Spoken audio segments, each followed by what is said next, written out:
This program is a presentation of UCTV for educational and non-commercial use only.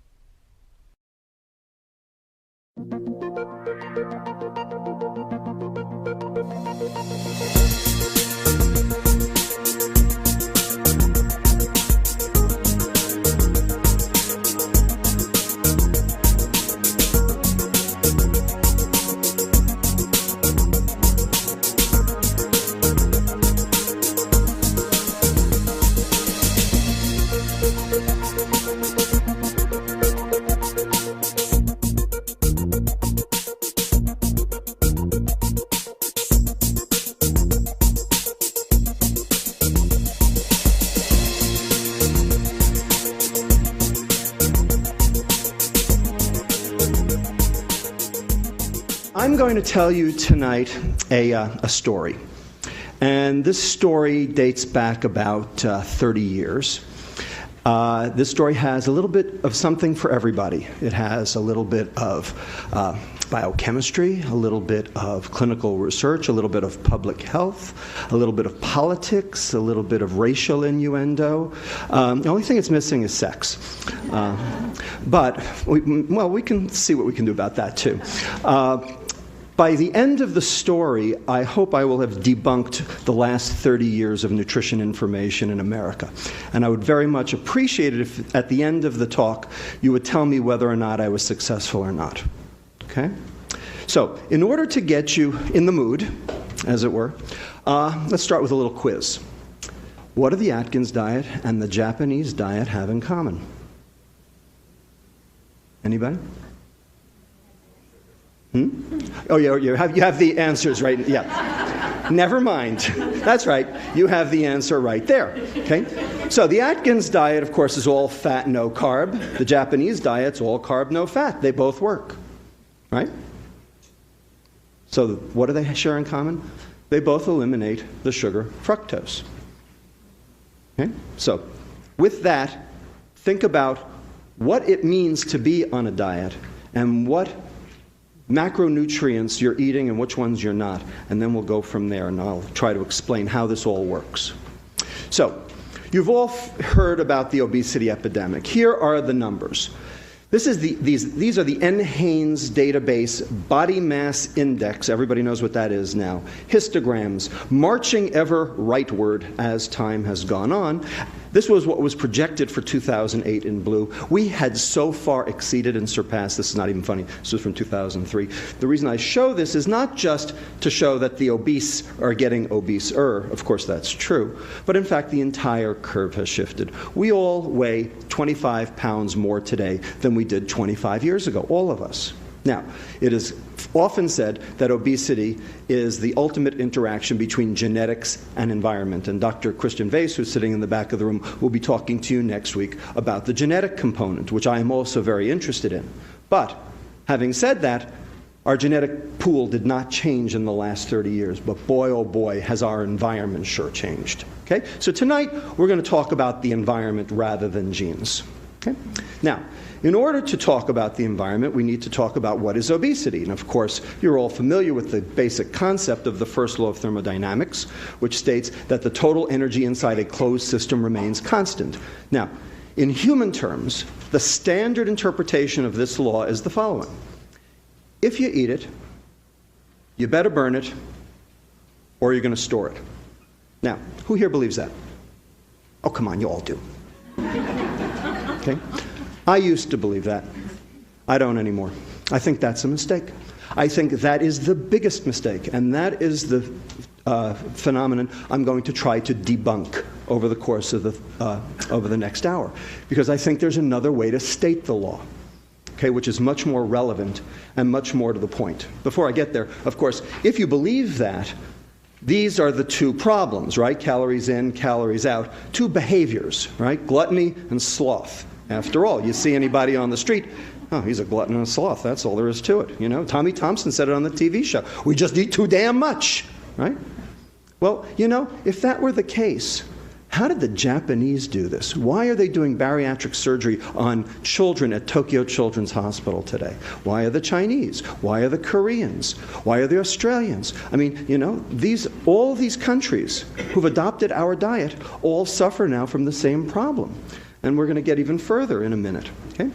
There's another way to state this first law, okay? And that is, if you're going to store it, that is, biochemical forces that drive energy storage, and we'll talk about what they are in a few minutes, and you expect to burn it, that is, normal energy expenditure for normal quality of life, because energy expenditure and quality of life are the same thing.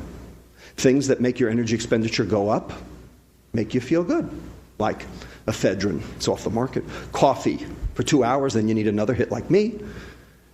Things that make your energy expenditure go down, like starvation, hypothyroidism, make you feel lousy. Okay? And how many calories you burn and how good you feel are synonymous. So if you're going to store it, that is an obligate weight gain set up by a biochemical process, and you expect to burn it, that is normal energy expenditure for normal quality of life, then you're going to have to eat it. And now all of a sudden, these two behaviors, the gluttony and the sloth, are actually secondary to a biochemical process, which is primary. And that's a different way to think about the process. And it also alleviates the obese person from being the perpetrator, but rather the victim, which is how obese people really feel. Because no one chooses to be obese. Certainly no child chooses to be obese. Oh, you say, oh yeah, sure, I know some adults who don't care. You know, Rossini, the famous composer, you know, La Gazza Ladra, Marriage of Figaro and all that, he retired at age 37 to a lifetime of gastronomic debauchery, okay? Maybe he chose to be obese, okay? But the kids I take care of in obesity clinic do not choose to be obese. In fact, this is the exception that proves the rule. We have an epidemic of obese 6-month-olds. Now, if you want to say that it's all about diet and exercise, then you have to explain this to me. So any hypothesis that you want to proffer that explains the obesity epidemic, you've got to explain this one too.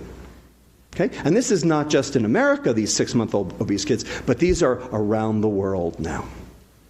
All right? So open your minds and let's go and figure out what the real story is. Okay? Now, let's talk about calorie intake, because that's what today is about. We're going to talk about the energy intake side of the equation. Okay? Sure enough, we are all eating more now than we did 20 years ago. Teen boys are eating 275 calories more. American adult males are eating 187 calories more per day. American adult females are eating 335 calories more per day. No question. We're all eating more. Question is, why? How come? Because it's all there? You know what? It was there before. Okay? We're all eating more. There's a system in our body, which you've heard about over the last couple of weeks, called leptin. Everybody heard of leptin? Okay? It's this hormone that comes from your fat cell, tells your brain, you know what? I've had enough. I don't need to eat anymore.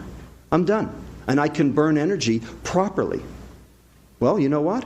If you're eating 187 or 335 calories more today than you were 20 years ago, your leptin ain't working. Because if it were, you wouldn't be doing it, whether the food was there or not. So there's something wrong with our biochemical negative feedback system that normally controls energy balance. And we have to figure out what caused it and how to reverse it. And that's what tonight is about. But nonetheless, there are 275 calories we have to account for. So where are they? Are they in the fat? No, they're not in the fat. 5 grams, 45 calories out of the 275, nothing. In fact, it's all in the carbohydrate. 57 grams, 228 calories. We're all eating more carbohydrate. Now, you all know back in 1982, the American Heart Association, the American Medical Association, and the U.S. Department of Agriculture admonished us to reduce our total fat consumption from 40 to 30%. Everybody remember that? Okay? That's how Entenmann's fat-free cakes came into being. Remember that? Okay? So what happened? We did it. We've done it. 40% down to 30%. And look what's happened to the obesity, metabolic syndrome, non-alcoholic fatty liver disease, cardiovascular disease, stroke, prevalence, all jacked way up as our total fat consumption as a percent has gone down. It ain't the fat, people. It ain't the fat. So what is it? Well, it's the carbohydrate. Specifically, which carbohydrate? Well, beverage intake, right? 41% increase in soft drinks, 35% increase in fruit drinks, fruit aids, whatever you want to call them. Okay?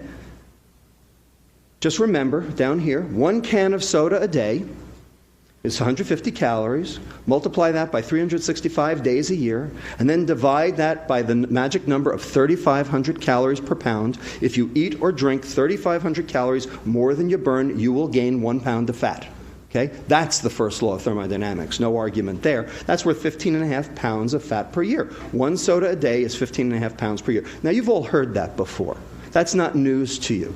The question is, how come we don't respond? How come leptin doesn't work? How come we can't stay energy stable? That's what we're going to get to. So, I call this slide very specifically the Coca-Cola conspiracy. Anybody here work for Coke? Pepsi? Okay, good. All right, so this over here, 1915, the first standardized bottle of Coca-Cola out of Atlanta. Anybody remember this bottle? Sure, a lot of you do, right? I remember this bottle because my grandfather in Brooklyn took me on Saturday afternoon down to the local soda shop on Avenue M and Ocean Avenue, and every Saturday afternoon I had one of these. I remember it very well. Now, if you drank one of those every day, assuming, of course, that the recipe hasn't changed, because after all, only 2 people in the world know the recipe, and they're not allowed to fly on the plane at the same time, right? You know that, okay? Assuming the recipe hasn't changed, if you drank one of those every day for a year, 6.5 ounces, that would be worth 8 pounds of fat per year, okay? Now, in 1955, after World War II, and sugar became plentiful again and wasn't being rationed, we have the appearance of the 10-ounce bottle, the first one that was found in vending machines, and you probably remember that one as well.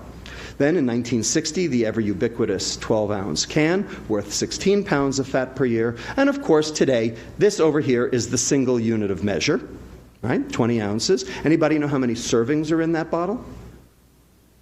2.5 8-ounce servings, that's right. Anybody know? Anybody who gets 2.5 8-ounce servings out of that bottle? That's a single serving, right? Okay, so that would be worth 26 pounds of fat per year if you did that every day. And then, of course, over here we have the 7-Eleven Big K Thirst Buster, Big Gulp, whatever you want to call it. 44 ounces worth 57 pounds of fat per year. And if that wasn't bad enough, my colleague Dr. Dan Hale at the University of Texas San Antonio tells me that down there they got a Texas-sized Big Gulp. 60 ounces of Coca-Cola, a Snickers bar, and a bag of Doritos, all for 99 cents. Okay, so if you did that every day for a year, that would be worth 112 pounds of fat per year. Okay? So why do I call it the Coca-Cola conspiracy? Well, what's in Coke? Caffeine, good. So what's caffeine? It's a mild stimulant, right? It's also a diuretic, right? Makes you pee free water. What else is in Coke? We'll get to the sugar in a minute. What else? Salt. 55 milligrams of sodium per can. It's like drinking a pizza. So what happens if you take on sodium and lose free water? You get thirstier, right? So why is there so much sugar in Coke? To hide the salt. When was the last time you went to a Chinese restaurant and had sweet and sour pork? That's half soy sauce. You wouldn't eat that. Except the sugar plays a trick on your tongue. You can't even tell it's there. Right? Everybody remember New Coke? 1985? More salt, more caffeine. They knew what they were doing. Okay? That's the smoking gun. Okay? They know. They know. All right, so that's why it's the Coca-Cola conspiracy. So, are soft drinks the cause of obesity? Well, it depends on who you ask. If you ask the scientists for the National Soft Drink Association, he'll tell you there's absolutely no association between sugar consumption and obesity. Okay? If you ask my colleague, Dr. David Ludwig, remember, I'm Lustig, he's Ludwig. Okay? He does what I do at Boston Children's Hospital. Someday we're going to open a law firm. Each additional sugared sweetened drink increase over a 19-month follow-up period in kids increased their BMI by this much and their odds-risk ratio for obesity by 60%. Okay?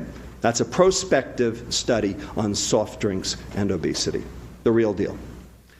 If you look at meta-analyses, everybody know what a meta-analysis is? Okay, it's a conglomeration of numerous studies subjected to rigorous statistical analysis. Okay, 88 cross-sectional and longitudinal studies regressing soft drink consumption against energy intake, body weight, milk and calcium intake, adequate nutrition, all showing significant associations, and some of these being longitudinal. This came from Kelly Brownell's group at Yale. Okay? I should comment, disclaimer, those studies that were funded by the beverage industry showed consistently smaller effects than those that were independent. Wonder why. Now, how about the converse? What if you take the soft drinks away? So this was the fizzy drink study from Christchurch, England, James et al., British Medical Journal, where they went into schools and they took the soda machines out. Okay? Just like we did here in California. Okay? We haven't seen the data yet, but they went and did it for a year. So the prevalence of obesity in the intervention schools stayed absolutely constant, no change, whereas the prevalence of obesity in the control schools, where nothing changed, continued to rise over the year. Okay, so that's pretty good. So how about type 2 diabetes? Are soft drinks the cause of type 2 diabetes? Well, this study from JAMA in 2004 looked at the relative risk ratio of all soft drinks, cola, fruit punch, and found a very statistically significant trend of sugared soft drinks, fruit aids, etc., causing type 2 diabetes. And you know we've got just as big a problem with type 2 diabetes as we do with obesity for the same reasons. And this was a sugared sweetened beverage against risk for type 2 diabetes in African American women. Looking here at sugared sweetened soft drinks, just the downward arrow shows that there was a significant rise as the number of drinks went up. You can see that here, whereas orange and grapefruit juice, interestingly, did not. Okay? So, two different studies, two different increases in type 2 diabetes relative to soft drink consumption. So what's in soft drinks? Well, in America, it's this stuff, right? High fructose corn syrup. Everybody's heard of it, right? It's been demonized, something awful. So much so that the corn refiners industry has launched a mega campaign to try to absolve high fructose corn syrup of any problems, which we'll talk about in a moment. Okay? But the bottom line is, this is something we were never exposed to before, 1975, and currently we are consuming 63 pounds per person per year. Every one of us. 63 pounds of high fructose corn syrup. That's American? That's American, yes. Now, what is high fructose corn syrup? Well, you'll see in a minute. It's 1 glucose, 1 fructose. We'll talk about those at great length. One of the reasons we use high fructose corn syrup is because it's sweeter. So here's sucrose. This is cane or beet sugar, standard table sugar, you know, the white stuff. Okay? And we give that an index in sweetness of 100. So here's high fructose corn syrup. It's actually sweeter. It's about 120. So you should be able to use less, right? Wrong. We use just as much. In fact, we use more. So here's lab fructose over here, if you had crystalline fructose, and they're starting to put crystalline fructose into some of the soft drinks. You can, they're actually advertising it as a good thing. And that's got a sweetness of 173. So you should be able to cut that way back, right? They're not. Lactose down here, milk sugar, it's not sweet at all. Okay? And glucose, I should point out over here, is 74. It's not particularly sweet, and we're going to get to that at the end. Okay, and what goes on with glucose. All right? But anyway, there's why we use it. It's sweeter. It's also cheaper, as I'll show you. So here's high fructose corn syrup. 1 glucose, 1 fructose. Notice the glucose is a 6-membered ring. The fructose is a 5-membered ring. They are not the same. Believe me, they're not the same. That's what this whole talk is about, is how they're not the same. Okay? And here's sucrose, and they're just bound together by this ether linkage. We have this enzyme in our gut called sucrase. It kills that bond in 2 seconds flat, okay, and you absorb it. And basically, high fructose corn syrup, sucrose, it's a non-issue. It's a wash. They're the same. Okay? And they know that that they're the same. The soft drink companies and the corn refiners, because here are their missives. Okay, this comes from the Corn Refiners Association. Obesity research shows high fructose corn syrup metabolizes and impacts satiety similar to sugar. Indeed, it does. I agree. Okay, decent meetings, academic meetings around the country. Okay? Hunger and satiety profiles energy intakes following ingestion of soft drinks. Bottom line, research supported by the American Beverage Institute and the Corn Refiners Association. They are correct. There is absolutely no difference between high fructose corn syrup and sucrose. So much so that the Corn Refiners Association, in an attempt to capture market share, came out with this entire ad campaign. You probably saw it on the back page of the New York Times. Okay, it was on TV. It's everywhere. My hairdresser says that sugar is healthier than high fructose corn syrup. Wow, you get your hair done by a doctor? I didn't know I could cut hair. Okay, if you all want to see all of them, there are a whole bunch of them. You can go to www.sweetsurprise.com and see how you're being hoodwinked. Okay? But indeed, this is true. High fructose corn syrup and sucrose are exactly the same. They're both equally bad. Okay? They're both dangerous. They're both poison. Okay? I said it. Poison. My charge before the end of tonight is to demonstrate that fructose is a poison. And I will do it.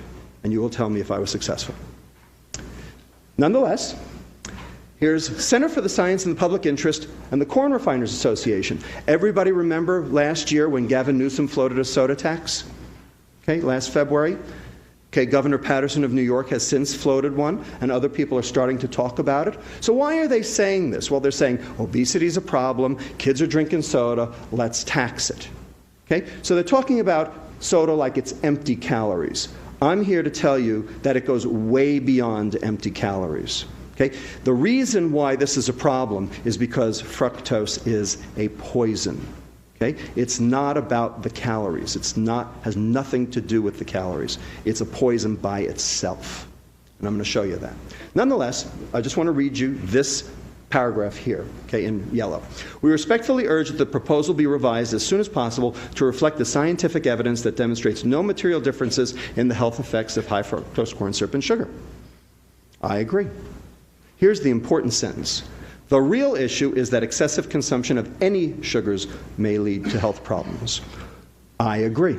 That's exactly right. Not may. Does. Does. So here's the secular trend in fructose consumption over the past 100 years. Before we had food processing, we used to get our fructose from fruits and vegetables. And if we did that, today we would consume about 15 grams per day of fructose. Not sugar, fructose. So sugar would be 30 grams, it would be double. Okay? We're just talking about fructose today. Okay? Prior to World War II, okay, before it got rationed again, okay, we were up to about 16 to 24, about 20 grams. So a small increase from the beginning of the century to World War II. Then, in 1977, just as high fructose corn syrup was hitting the market, we had increased that. We had basically doubled up to 37 grams per day, or 8% of total caloric intake. By 1994, we were up to 55 grams of the stuff per day. Remember, if you want to do sugar, then double the number. So that's 10.2. So you can see that more and more of our caloric intake, higher percentage, is being accounted for by sugar every single year. So it's not just that we're eating more. We're eating more sugar.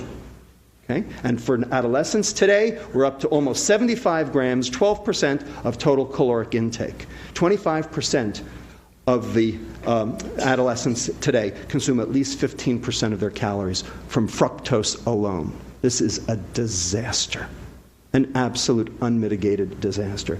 The fat's going down, the sugar is going up, and we're all getting sick. Now let me show you why. Okay. How'd this happen? Why did it happen? So this is where the politics comes in. This is the perfect storm. And it was created from 3 political winds that swirled around all at the same time to create this perfect storm. So, the first political wind, everything bad that ever happened in this country started with one man. Okay? And it's still being felt today. Okay? So Richard Nixon, in his paranoia back in 1972, okay, food prices were going up and down and up and down. I'm going to show you that on the next slide. Okay? And he was worried that this was actually going to cost him the election. So he admonished his Secretary of Agriculture, Earl Rusty Butz, I love that name, okay, to basically take food off the political table, to make food a non-issue in presidential elections. Well, the only way to do that was to make food cheap. So he was out to find all methods to be able to decrease the price of food. Remember Nixon's war on poverty? We're suffering from it today. Okay? That's what this is. Okay? Second political wind, the advent of high fructose corn syrup. Okay? So this was invented in 1966 at Saga Medical School in Japan by a guy named Takasaki, who's still alive. Okay? As far as I'm concerned, this stuff is Japan's revenge for World War II. Except, of course, that they're suffering from it now themselves. Okay? Like everything, it always comes back to haunt you. Okay? And it was introduced to the American market in 1975. So what do you think happened to the price of sugar when this thing hit the market? Here's what happened. So here's the U.S. producer price index of sugar going up and down and up and down. Okay? This is not good. Okay? Stability is at 100%. If it stays nice and stable at 100%, that's what you want, okay, if you're a politician. Up and down. Here's where corn sweeteners entered the market in 1975, 1980, and you can see that since then the price of sugar has remained remarkably constant. And it did so not just in the U.S., but also on the international stage. Here's the London price doing the same thing. And when you look at the difference in price between sugar and high fructose corn syrup, you can see that high fructose corn syrup is about half the price. Okay? So in other words, it's cheap. So high fructose corn syrup is evil, but it's not evil because it's metabolically evil. It's evil because it's economically evil. Because it's so cheap that it's found its way into everything. It's found its way into hamburger buns, pretzels, barbecue sauce, and ketchup. Okay? Almost everything. Okay? Somebody emailed me the other day and told me they went into their local grocery store and went through every single loaf of bread on the shelf. And out of 32 types of bread on the shelf, only one of them did not have high fructose corn syrup in it. Okay? So we are being poisoned by this stuff, and it's been added surreptitiously to all of our food, every processed food. Okay? And the question is, why? Well, you'll see why in a minute. Okay? So the corn refiners like to point out, well, it's just been a substitution. Okay? As the high fructose corn syrup's gone up, the sugar's gone down. We're just replacing, like gram for gram. Well, not exactly. Because here's 73 pounds of sugar per year. This is from the Economic Research Service of the U.S. Department of Agriculture. Okay? So disappearance data. Okay? 73 pounds up to 95 pounds by 2000. Okay? And there's something missing from this slide. Anybody want to tell me what it is? What's missing? Juice. Juice is missing, because juice is sucrose, right? Sugar. And juice causes obesity. Okay? So this is a study done by Miles Faith, a prospective study in inner-city Harlem toddlers. Okay? And the number of juice servings per day predicts the change in BMI score per month in these inner-city Harlem toddlers. Now, where do these inner-city Harlem toddlers get their juice? From what? From where? From whom? From WIC. Anybody heard of WIC? You know what WIC is? Women, infants, children, right? A government entitlement program set up under who? Nixon, okay? To prevent failure to thrive. They did. This is the equal and opposite reaction. So let's add juice in. Here it is. And so most fructose items, when you put it together, now we're up to 113 pounds on this graph. And I just heard from Brian Williams of NBC News after the most recent study came out that was in the Journal of Clinical Investigation that we are actually up to 141 pounds of sugar per year, each of us. That's what we're up to, 141 pounds of sugar per year. Okay? Now, do you think that this might have some detrimental effects on you?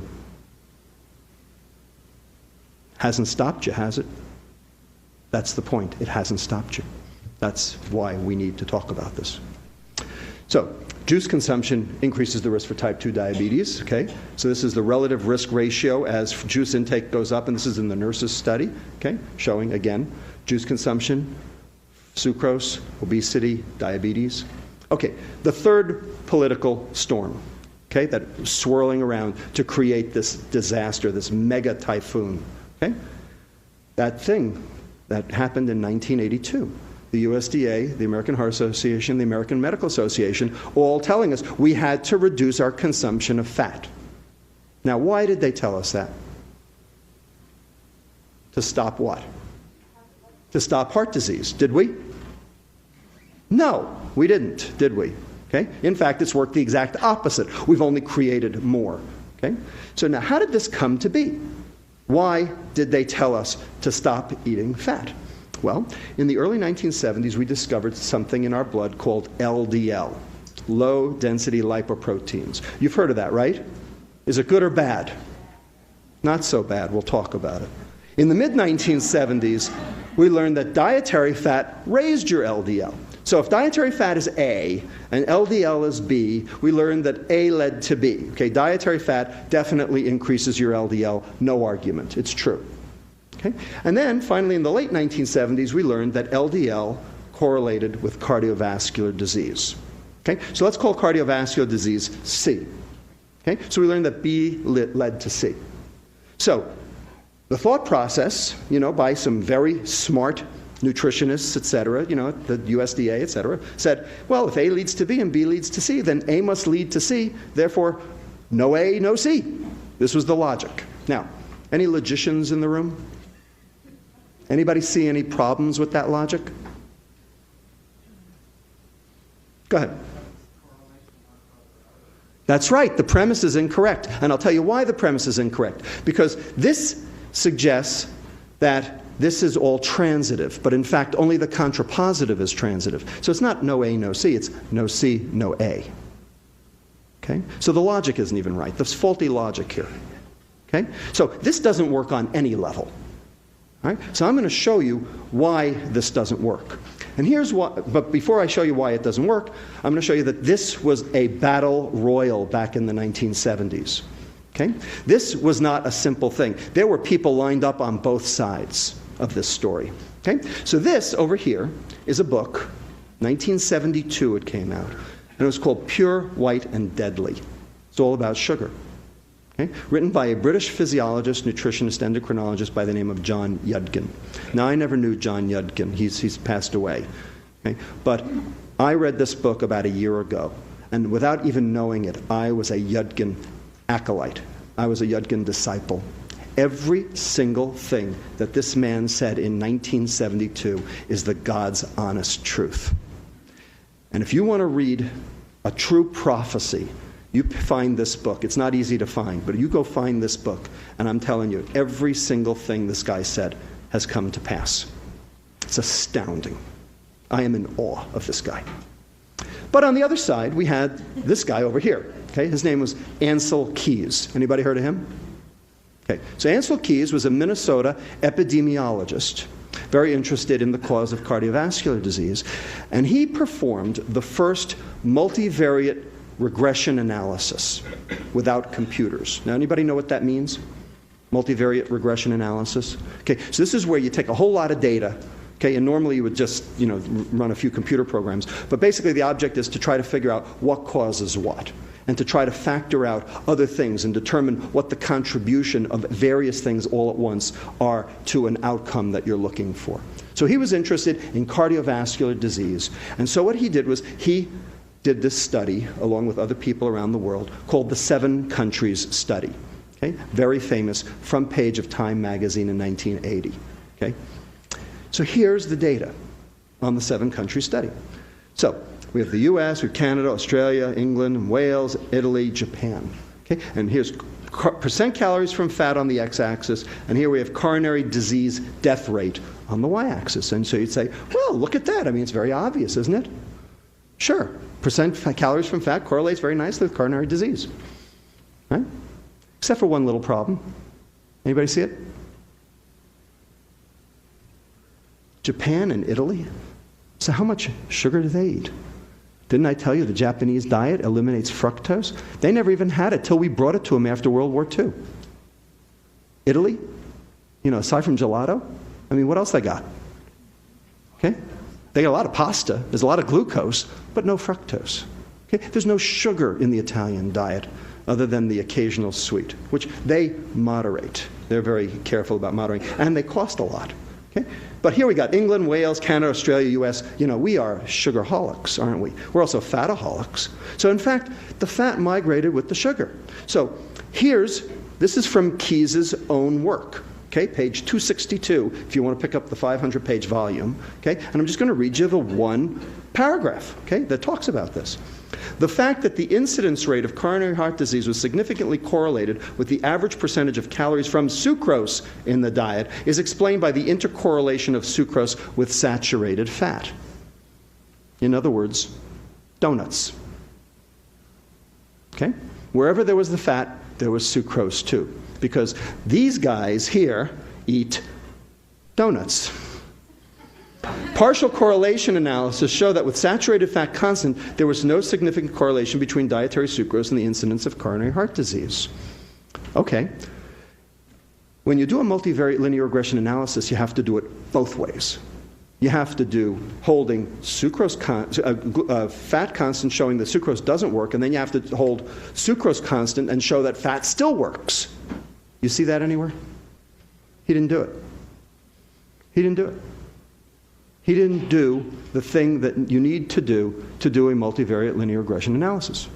Now, this was done before computers. We can't check the work. He's dead. He died in 2004. So, we're left with a conundrum. Do we believe this? Do we believe this study? Because we based 30 years of nutrition, education and information and policy in this country on this study. And as far as I'm concerned, it has a hole as big as the one in the USS Cole. All right? You got it?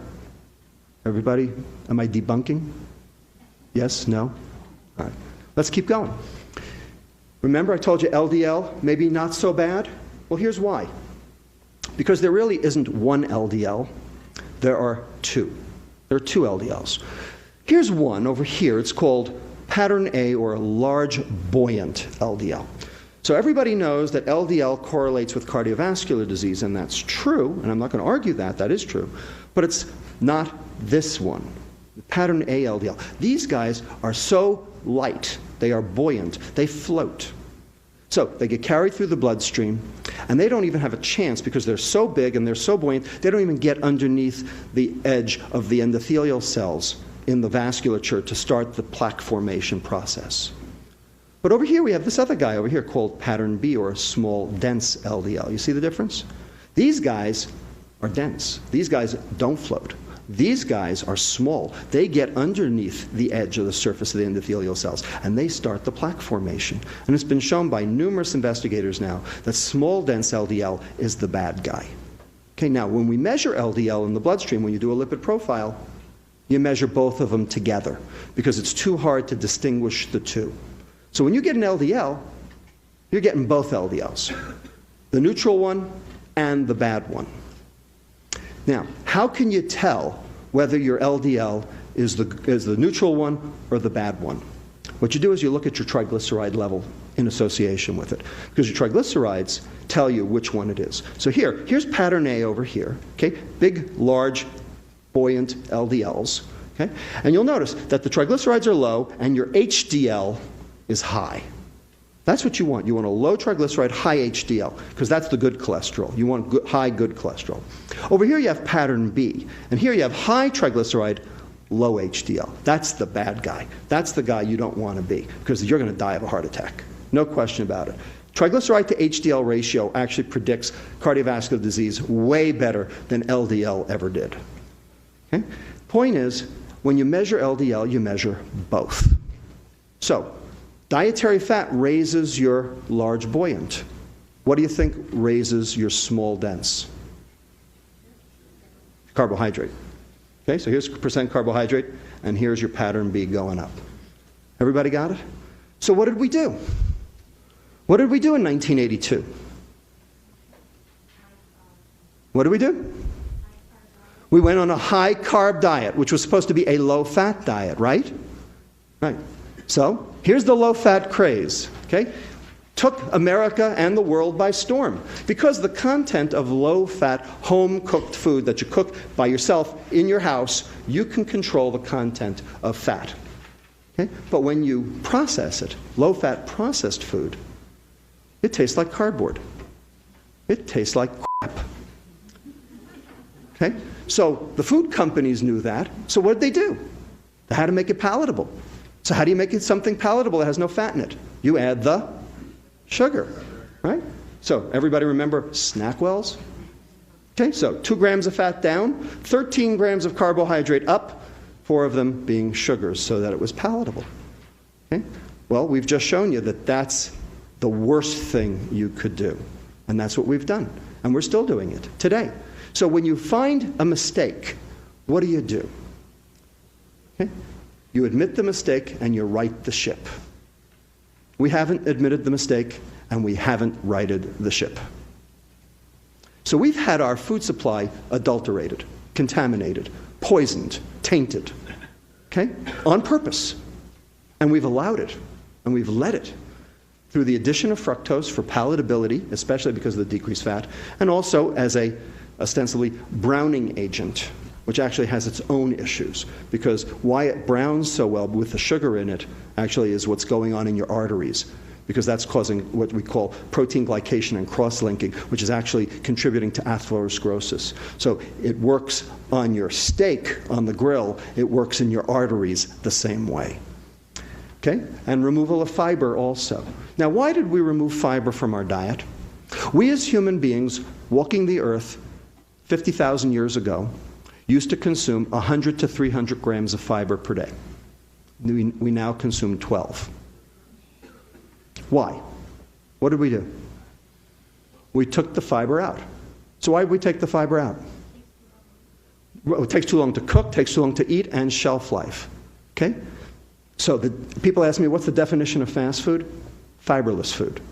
Okay? I dare you, other than a salad, I dare you to go to any fast food restaurant and find anything on their menu that they actually have to cook that has more than 1 gram of fiber in it. Because there isn't any. And that's on purpose. Because they take the fiber out. Because that way they can freeze it, ship it around the world, and cook it up fast. And not only is it fast cooking, but it's fast eaten, which also causes its own satiety issues. Bottom line, we have a typhoon on our hands. Okay? And then finally, the last issue was the substitution of trans fats, which are clearly a disaster. But those have been going down because we know that those are a problem. So we've actually gotten rid of most trans fats. Not completely, but most. Okay? So this is it. This is what we've done over the last 30 years. Okay, now to the biochemistry. Okay? Now, how many of you here have taken biochemistry?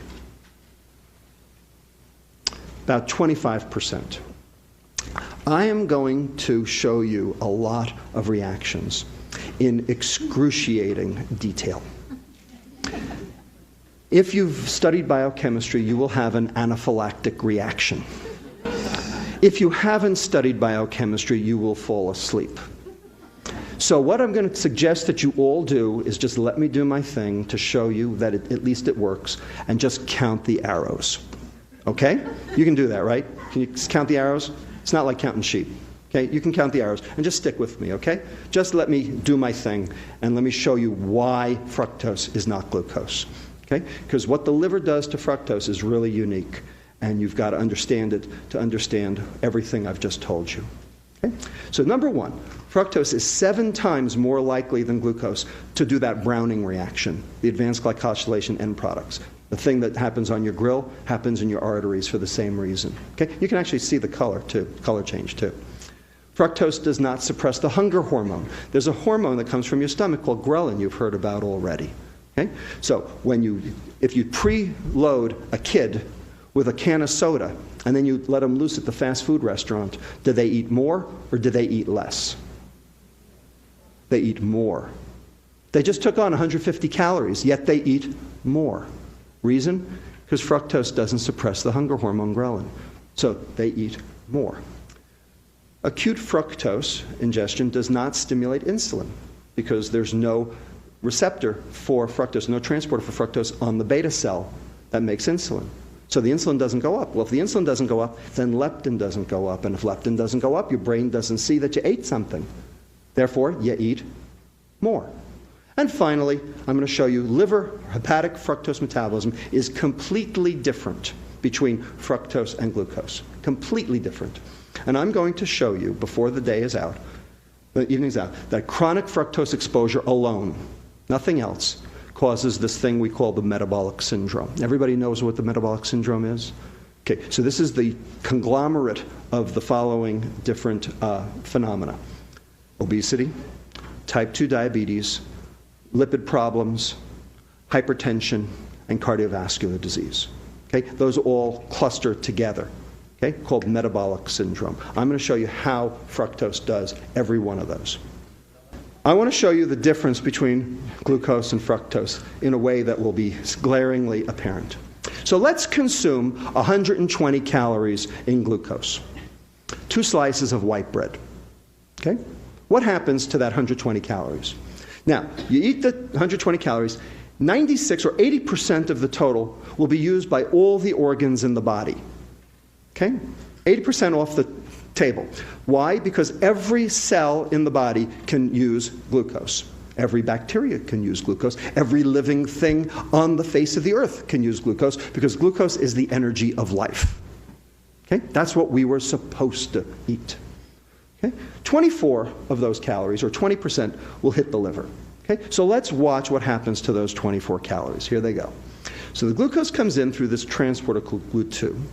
Out here, the glucose is going to stimulate the pancreas to make insulin. The insulin is going to bind to its receptor, and it's going to take this substrate over here called IRS1, insulin receptor substrate 1. That's not important right now, don't worry. Okay? And it's going to tyrosine phosphorylate it. Okay? And it's going to be tyrosine IRS1, which is now active. That's active.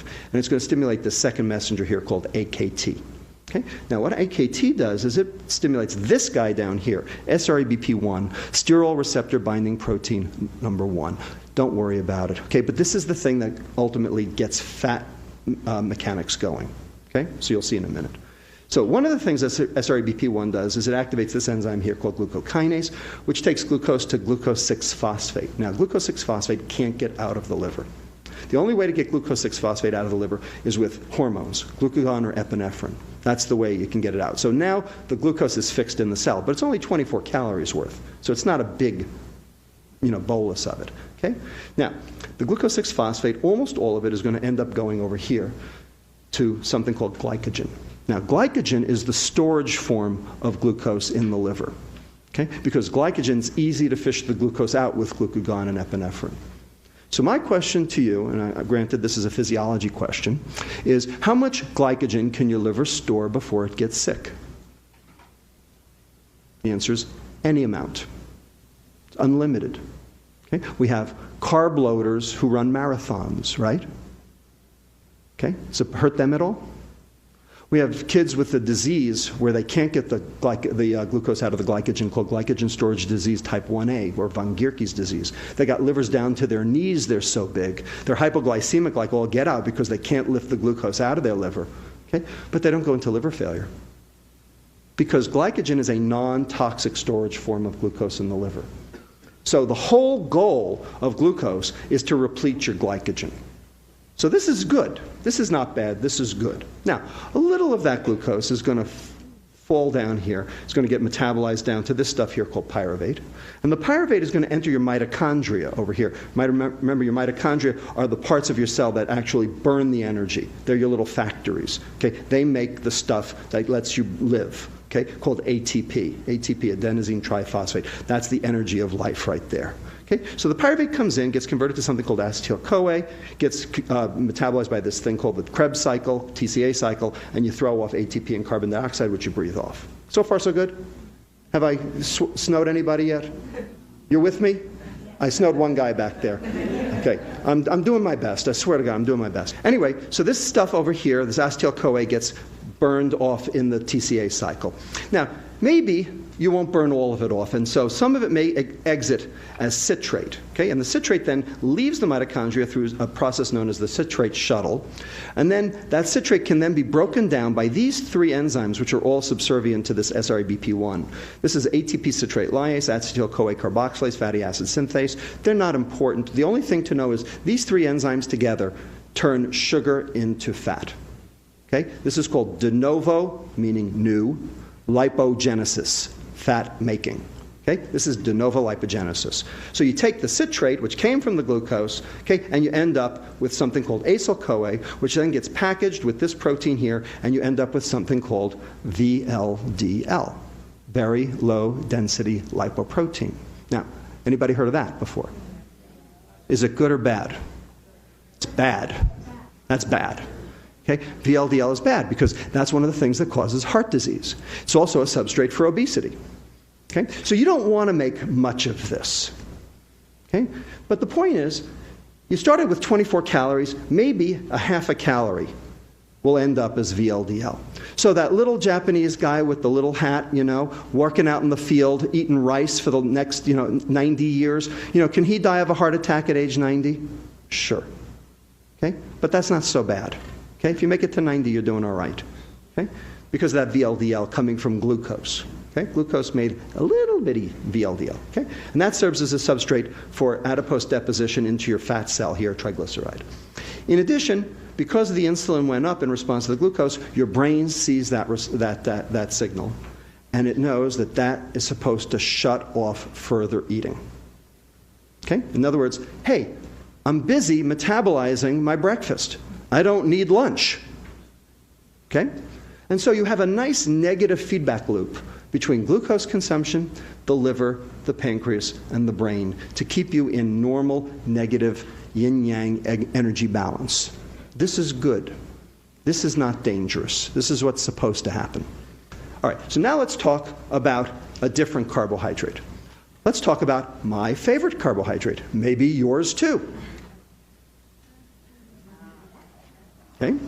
Ethanol. Ethanol is a carbohydrate, isn't it? Here's the structure. Carbon, hydrogen, oxygen. It's a carbohydrate. But we all know that ethanol is a toxin, right? A poison, right? You can wrap your Lamborghini around a tree, or you can fry your liver. Your choice. Depends on how much you drink and how often, right? Okay. So we know that ethanol is not good for you, except, of course, a little bit is good for you, right? So we can talk about that too later if you want. Okay? But let's talk about how it's bad for you. So here's acute ethanol exposure. Okay? CNS depression, vasodilatation, hypothermia, tachycardia, myocardial depression, pupillary responses, respiratory depression, diuresis, hypoglycemia, loss of fine motor control. You all went to college. Here's fructose. Nothing. Doesn't do any of those because the brain doesn't metabolize fructose. Okay? Alcohol gets metabolized in the brain to cause all of those things, but fructose doesn't. Okay? So fructose is not an acute toxin. Ethanol is. We control ethanol, don't we? Okay? We have something called the Bureau of Alcohol, Tobacco, and Firearms, right? We have all sorts of things. We tax ethanol. We do all sorts of things to limit consumption of ethanol. Okay? The Nordic countries, okay, all the liquor stores are state-run in an attempt to try to set the price of ethanol high enough so as to discourage consumption for public health reasons. We have 1,500 years of alcohol control policy in this world to draw on in terms of how to limit consumption. Got it? Okay? Because ethanol is a toxin and we know it. So let's consume 120 calories in ethanol. Shot of Maker's Mark. Anybody taste it? Yeah, good. Okay. So, 24 calories right off the top. Okay, the stomach and the intestine have something called the first pass effect. So 10% off the top. And kidney, muscle, and brain will consume the other 10%. So there goes 20% or 24 calories right off the top. 96 calories of the 120 are going to hit the liver. Now, how many was it for glucose? It was 24. Okay, so 4 times the substrate is going to hit the liver. And there's the rub. Okay, this is a volume issue. Okay, we're going to show you how. So the ethanol comes in, passive diffusion, there's no receptor for it, no transporter. First thing that happens is ethanol gets converted to this guy over here called acetaldehyde. Okay, anybody know anything about aldehydes? Like formaldehyde? Right? Are aldehydes good for you or bad for you? They're bad, right? Because what do? They can cause cancer. They cross-link proteins is what they do. Okay? So if you cross-link enough proteins in your liver, what do you think happens to it? You get something called Cirrhosis, right, exactly. All right? So this guy over here is bad. Okay? And it generates something called reactive oxygen species. And reactive oxygen species damage proteins in the liver. And the more alcohol you drink, the more of this stuff you get. So far, so good? Okay, so this is one of the reasons why alcohol is bad. Now, the acetaldehyde will come down here to something called acetate. Okay, the acetate will enter the mitochondria, just like the pyruvate did before. Will get converted to acetyl-CoA and participate in the TCA cycle, just like before. Okay, to generate energy, so that alcoholics don't die from lack of energy. They got energy; it's everything else they don't have. Okay, they're going to have a whole lot of citrate, right? Because they have 96 calories that have to get metabolized. How many calories made it to the mitochondria with glucose? About a half, right? Because most of it went to glycogen. Okay? So we've got a big citrate. So it's in big font to show you that we're talking about big citrate now. Okay? And so the big citrate is going to get metabolized all the way to VLDL by this SRBP1. And so you're going to get a lot of VLDL. And this is the dyslipidemia of alcoholism right here. Okay? Everybody see that? So the liver's going to try to export this VLDL out so that it doesn't get sick, because when fat builds up in the liver, that's not good for it. Okay? Some of it's going to exit as free fatty acids, and those free fatty acids will take up residence in the muscle, and you get something called muscle insulin resistance. So insulin resistance, that's a bad thing. That makes your muscles and your liver not work so well, okay? And can cause all sorts of other problems like diabetes. Some of the acyl-CoA won't even make it out and will precipitate as a lipid droplet. So there's your alcoholic steatohepatitis.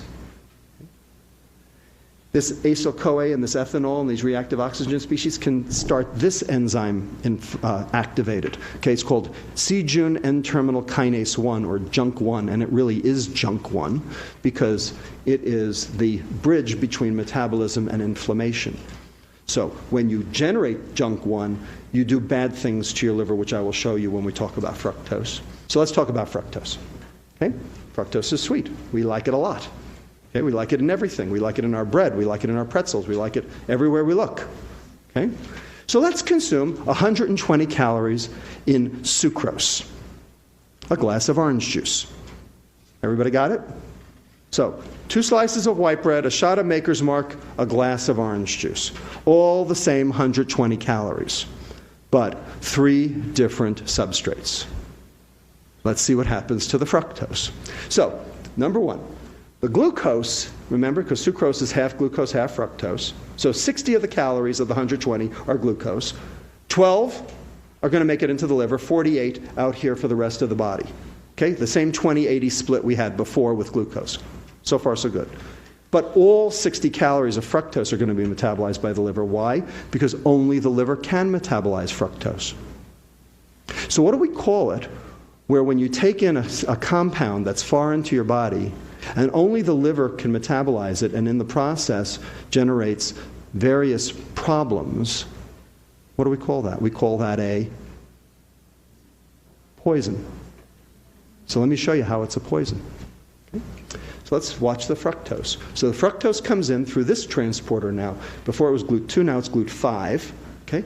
No insulin, remember, because fructose does not stimulate insulin. The fructose then gets metabolized by this guy over here called fructokinase to form something called fructose 1-phosphate. In the process, ATP has to give up 1-phosphate to ADP because the phosphate has to come from somewhere. So it comes from here. Now, before we had 24 calories that had to be phosphorylated. Now we have 72 calories that have to be phosphorylated. So we have 3 times the substrate, and there's the rub. It's a volume issue for right now. So we're going to lose a lot of phosphate, aren't we? So there's a scavenger enzyme in your liver called AMP deaminase 1 to rescue the phosphates off the rest of the ATP molecule. And it takes ADP down to AMP, adenosine monophosphate, down to IMP, inositol monophosphate, and finally to the waste product, uric acid. Anybody ever heard of uric acid? What is it? It's a waste product. It goes out in your urine. Causes what disease? Gout, right. Okay? It also causes another disease called hypertension. Okay, let me show you how. Because uric acid, turns out, blocks the enzyme in your blood vessels called endothelial nitric oxide synthase. And that's the enzyme that makes this stuff called nitric oxide, NO. And that is your endogenous blood pressure lowerer. That keeps your blood pressure low. So when you can't make it, your blood pressure goes up. So this just shows that fructose consumption increases gout in adults. Okay, so this is a study that came out last year showing that fructose consumption increases the risk for gout, showing that uric acid's going up. And this is a study done by our pediatric renal fellow, Stephanie Wynn, just published in Journal of Pediatrics. Okay, it's not submitted anymore, it's long in press. Okay, showing that this is in the NHANES database in the adolescents, showing that sugared sweetened beverages, as it goes up, your uric acid goes up. And not only does your uric acid go up, but here's your sugared sweetened beverages, and here's your systolic blood pressure going up. And here's a study done by Dan Feig at the University of Texas San Antonio, where he took obese adolescents with hypertension, and he gave them the drug allopurinol. And allopurinol is the drug that you treat gout with to lower the uric acid. And look what happened to the blood pressure. Systolic, diastolic, went down, showing that, in fact, uric acid is an important part of hypertension. We have a hypertension epidemic in this country. Here it is. It's the sugar. Okay, so far we have high blood pressure. Let's keep going. The fructose will get metabolized down to pyruvate. The pyruvate will enter the mitochondria just like before, throwing off a lot of citrate. Now here's a little trick that fructose does that glucose doesn't. Because these two can reform this stuff over here called fructose 1,6-bisphosphate, which can then reform with glyceraldehyde to form this guy over here called xylulose 5-phosphate. And I'll get to xylulose 5-phosphate in a moment. But I want to point out this asterisk. That's there to remind me to tell you something. That's there to remind me to tell you that this is why the sports drink companies put high fructose corn syrup in the sports drinks. Because if you are glycogen depleted, in other words, if you just ran a marathon and you have no glycogen left in your liver because you burned it all, and you take in a sports drink with high fructose corn syrup, you can replete your glycogen faster than with glucose alone. That's true. So for elite athletes, a high fructose corn syrup containing sports drink actually makes sense.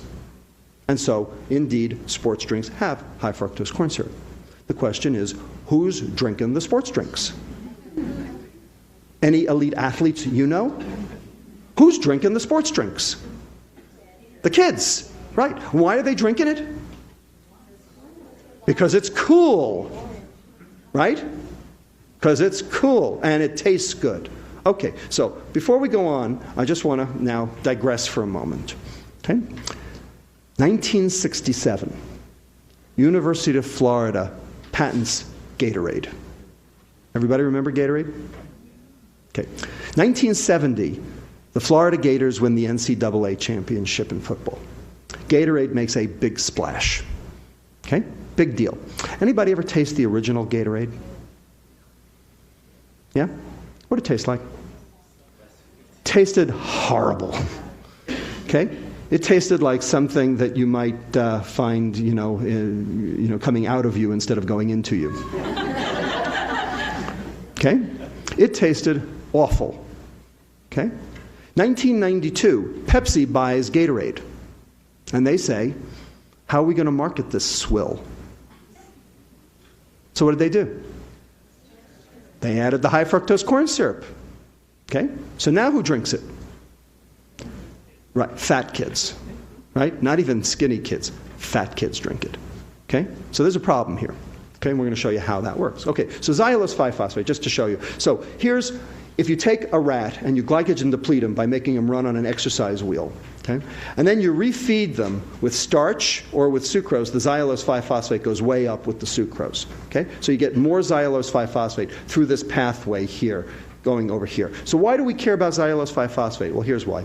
Because it stimulates this guy over here called PP2A, which then activates this transcription factor here, carbohydrate response element binding protein, which then activates what 3 enzymes? New fat making, right? De novo lipogenesis. So here's the citrate, right? We got lots of that. And here we've got acyl-CoA, which is the way into fat, okay, which then gets packaged, to the VLDL, and now you've got the dyslipidemia of obesity, of fructose consumption, which has been known for many years. So here's normal medical students, if you can call them normal, okay? Taking in a glucose load, notice almost none of it ends up as fat. Taking in a fructose load, same number of calories, 30% of it ends up as fat. So when you consume fructose, you're not consuming a carbohydrate, you're consuming fat.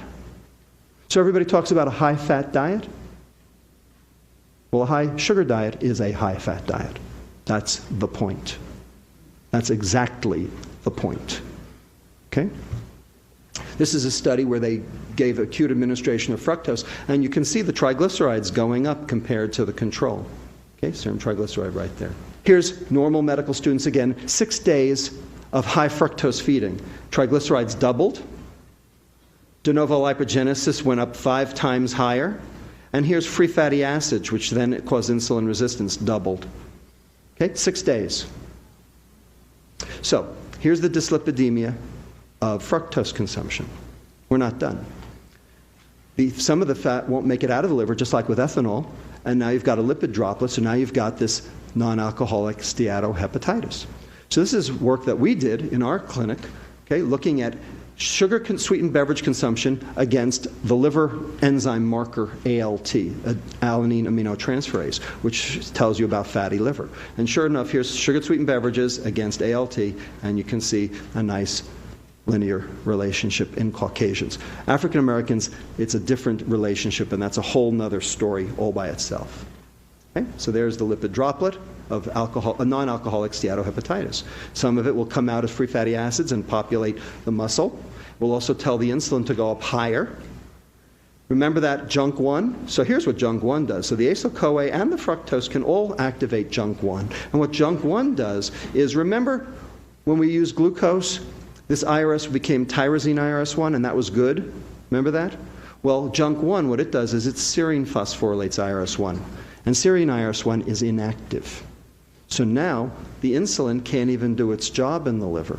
So now you have liver insulin resistance as well.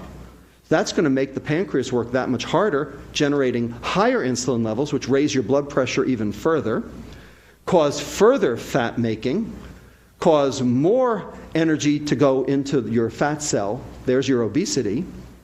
Okay? And finally, our research has shown that the higher the insulin goes, the less well your brain can see its leptin.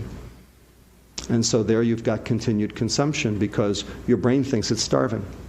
And it's been shown in many different ways that fructose consumption changes the way your brain recognizes energy, all in a negative fashion, so that you basically think you're starving. Your brain gets the signal that you're starving, even though your fat cells are generating a signal that says, hey, I'm full like all get out. Okay? So this just shows you how it goes. So the high insulin generates the obesity because this is that, remember that the first law of thermodynamics, the biochemical force generating the energy storage as the primary phenomenon. Remember, if you're going to store it and you expect to burn it, then you're going to have to eat it. So here's the store it. Normally, that would make leptin, and the leptin should feed back and turn everything off. But it doesn't because the insulin gets in the way, and the high-fat diet gets in the way. Also, the hyperinsulinemia stops the leptin from acting on that nucleus accumbens, and so you get an increased reward signal. So that continues your appetite, continues more fructose, more carbohydrate, generating more insulin resistance, and you can see you generate a vicious cycle of consumption and disease, and no stopping. So here we are. Hypertension, inflammation, hepatic insulin resistance, hyperinsulinemia, dyslipidemia, muscle insulin resistance, obesity, and continued consumption. Looks like metabolic syndrome to me. So here are the phenomena associated with chronic ethanol exposure. Hematologic disorders, electrolyte abnormalities, hypertension, cardiac dilatation, cardiomyopathy, dyslipidemia, pancreatitis, malnutrition, obesity, hepatic dysfunction, that's alcoholic steatohepatitis, fetal alcohol syndrome, and addiction. Here's fructose. 8 out of 12. Why? Because they do the same thing. Because they're metabolized the same way.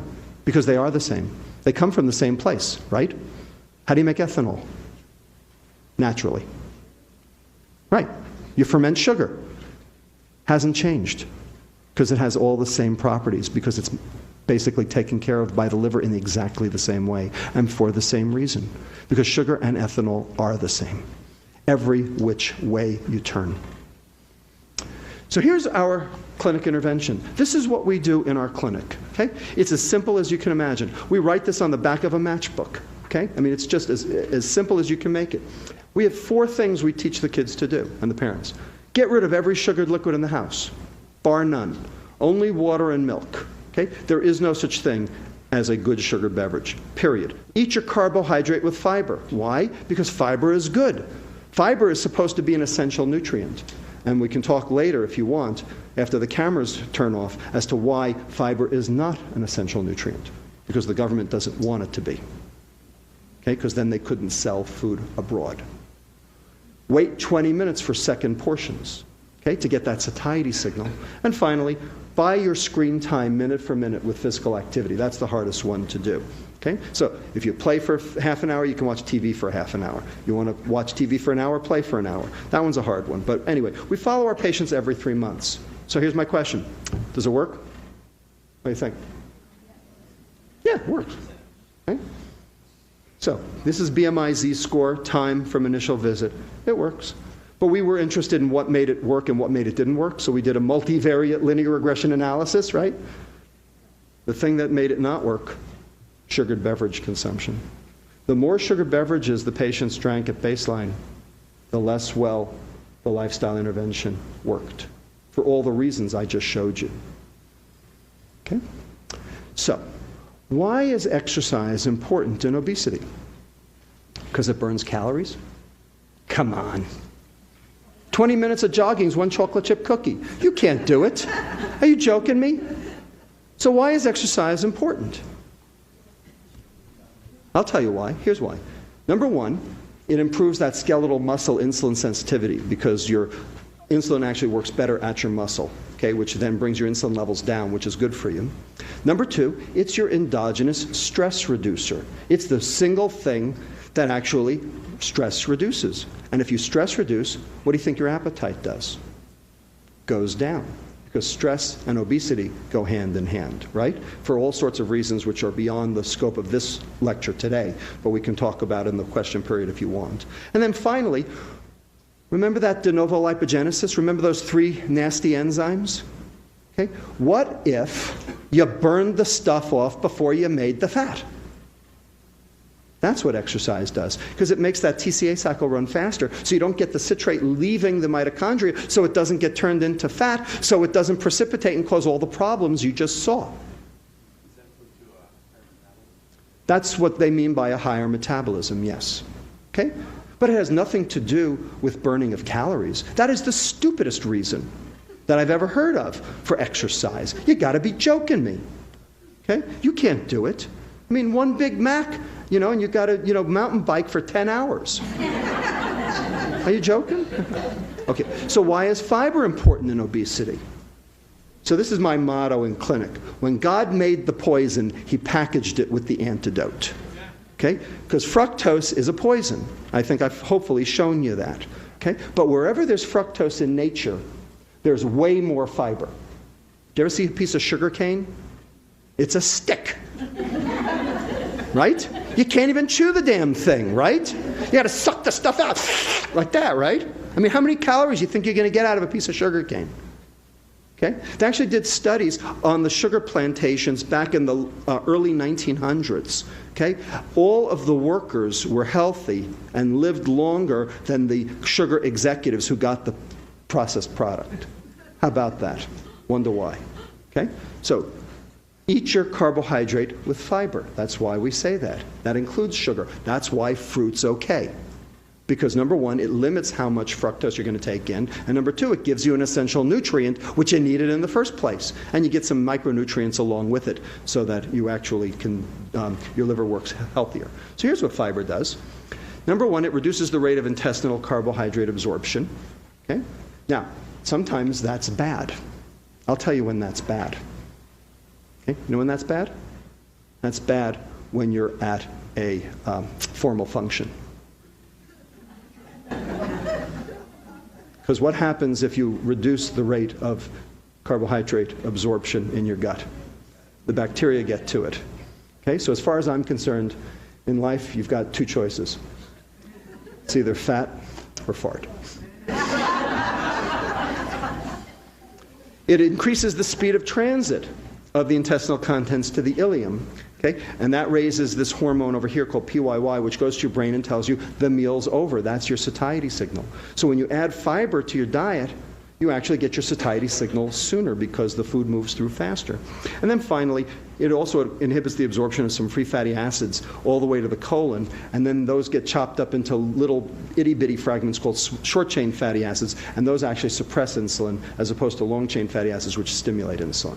So there are a whole bunch of reasons why fiber is good. Anybody ever heard of the Paleolithic diet? Okay? Go home and read up on it on the internet. Okay? The Paleolithic diet. Basically, if you eat everything as it came out of the ground raw, okay, with no cooking, okay, you would cure diabetes on a dime. Okay? It takes about a week.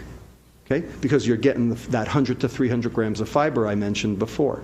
That's why. Because fiber is good for you. Okay? And the more the better. Type 2, right, type 2, not type 1. Type 1. I stand corrected, type 2. Okay? Okay. Now, for some fun. Okay, that's the end of the biochemistry. Whew.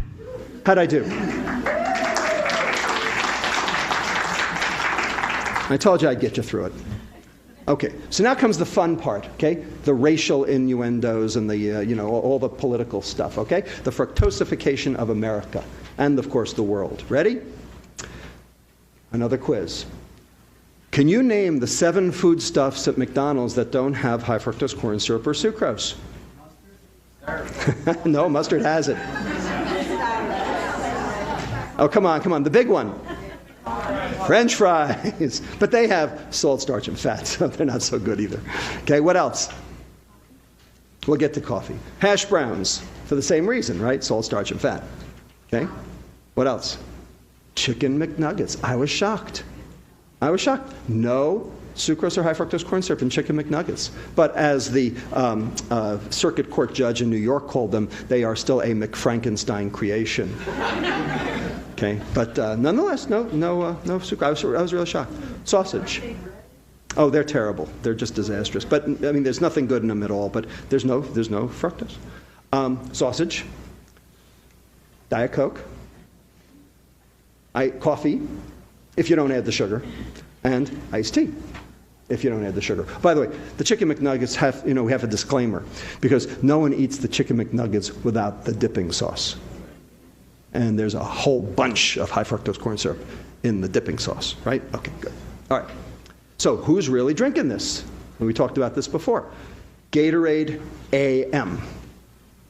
So this is an attempt by Pepsi to capture market share on the juice market, right? Do you think there are any elite athletes who actually drink this stuff? You got to be kidding me.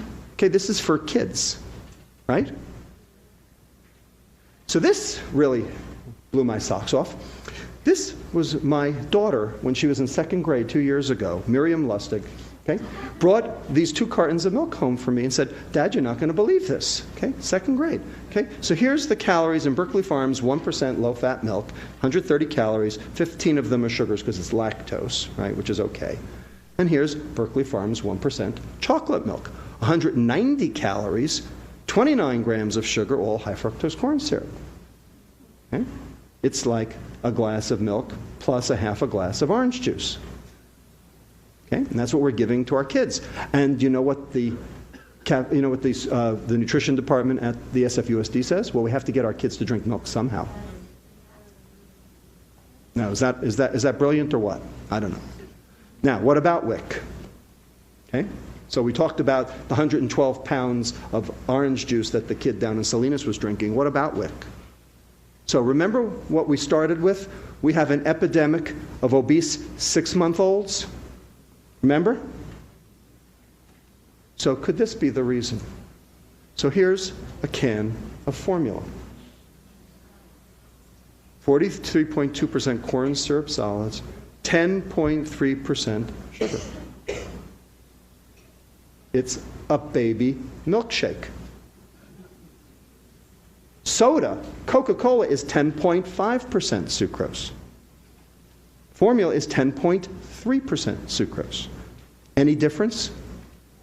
And there's a huge literature that's now coming of age that shows that the earlier you expose kids to sweet, the more they're going to crave it later. Plus, there's a new literature that shows the more sugar the pregnant woman drinks or eats during the pregnancy, the more that gets across the placenta and actually causes what we call developmental programming, changing the kid's adiposity even before the kid is born and driving this whole epidemic even further. So, we'll close in a few minutes, okay? But I just want to point out what's the difference, okay? Here we got a can of Coke. Here we got a can of beer. And I'm not picking on Schlitz or anything. I mean, it's, any beer you want, okay? So, 150 calories each. No difference in terms of total calories. Percent carbohydrate. So 10.5% from sucrose here, except it's high fructose corn syrup, but who cares? Okay, 3.6% alcohol. Here's the breakdown. 75 fructose, 75 glucose for the Coke. Okay, 90 alcohol, 60 maltose for the beer. Remember, the first pass GI metabolism takes 10% of the alcohol off the table. So when you actually compute the number of calories hit in the liver, which remember was the big difference between glucose and fructose, remember? 72 versus 24, and started the whole thing into motion as terms of what happens that's bad. Okay? Bottom line, no difference. So, we have something called beer belly. Well, welcome to soda belly, because that's what America is suffering from. No ifs, ands, or buts. That's what it is. Okay? Now, you wouldn't think twice about not giving your kid a Budweiser, but you don't think twice about giving your kid a can of Coke. But they're the same. In the same dosing, for the same reason, through the same mechanism. Fructose is ethanol without the buzz. So, fructose is a carbohydrate. Yes, it is. But fructose is metabolized like a fat. And I've just shown you that 30% of any ingested fructose load ends up as fat. Okay, so when people talk about high-fat diets doing bad things, no, what they're really talking about is high fructose diets. And that's what Ansel Keys was looking at. So the corollary to that is, in America at least, and around the world too, a low-fat diet isn't really a low-fat diet, because the fructose or sucrose doubles as fat. It's really a high-fat diet. That's why our diets don't work. And fructose, just like ethanol, for the same reason, through the same mechanism and in the same dosing, is also a toxin. Now, last, what can we do about it? Can we do anything about it? How about the FDA? You think they can do something about it? After all, aren't they supposed to regulate our food? Aren't they supposed to regulate what they can put in food? Right? Weren't they supposed to regulate tobacco? Now they are, actually. So, weird things. So I want to just show you what the tobacco company thinks of all this. So this is actually from the UCSF Legacy Tobacco Documents Library that Stan Glantz runs right across the street. Okay, Stan's a good guy. Okay, like Stan a lot. Okay, and he showed me this. He said, under the regulations governing food additives, so this came from an Altria or Philip Morris executive, it is required that additives be safe, defined as a reasonable certainty by competent scientists that no harm will result from the intended use of the additive. Now, does fructose meet that standard? Well, the FDA says that fructose, high fructose corn syrup, has what's known as GRAS, G-R-A-S status, generally regarded as safe. Now, where'd that come from? Nowhere. It came from nowhere. Okay? It came from the notion that, well, fructose is natural. It's in fruit. Must be okay. Right? Yeah, well, tobacco's natural too. but it's not. Ethanol's natural, but it's not. Okay, a whole bunch of, Jamaican ackee fruit's natural, but it's not either. It kills you. Okay? Keeping on going. A food shall be deemed to be adulterated if it bears or contains any poisonous or deleterious substance which may render it injurious to health. Fructose fits that description, right?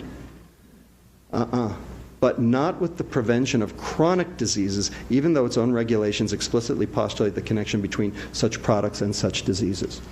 In other words, the FDA will only regulate acute toxins, not a chronic toxin. Fructose is a chronic toxin, right? Acute fructose exposure did nothing, remember? Because the brain doesn't metabolize fructose. The liver does. And the liver doesn't get sick after one fructose meal. It gets sick after 1,000 fructose meals. But that's how many we eat. So the FDA isn't touching this. The USDA isn't touching this. Because if the USDA touched this, what would that mean? That would mean an admission to the world that our food is a problem. So what do you think that would do? There are 3 things in this country that we can still sell overseas. Weapons, entertainment, and food. Cars? Computers? I don't think so. Can anybody think of anything else that another country wants of ours? What? Tobacco, right, tobacco. All right, you get the picture. All right? So the USDA doesn't want to know about this, okay, because this is bad news. Okay? And so who runs the food pyramid? The USDA. It's the fox in charge of the hen house. Okay, because their job is to sell food. And who's eating it? We are. So, in summary, fructose, and I don't care what the vehicle is, it's irrelevant. Sucrose or high fructose corn syrup, I don't care.